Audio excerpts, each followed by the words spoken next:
అందరికీ నమస్కారం అండి. అత్తాకోడళ్ళ బంధం బలపడాలి అంటే అత్తగారు తల్లిలాగా మారిపోవాలి, కోడలు కూతురులాగా మారిపోవాలి.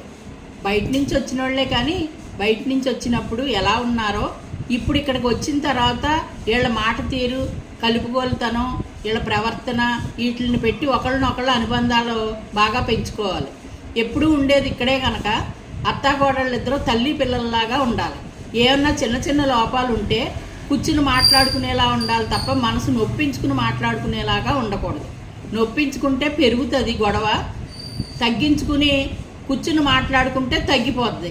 ఎటువంటి పెద్ద గొడవ అయినా మన ఫీలింగ్స్ వ్యక్తం చేసేటప్పుడు చక్కటి మాటతోటి అవతల మనిషిని శత్రువు అయినా సరే ఆకట్టుకునే శక్తి మన మాటకు ఉంటుంది.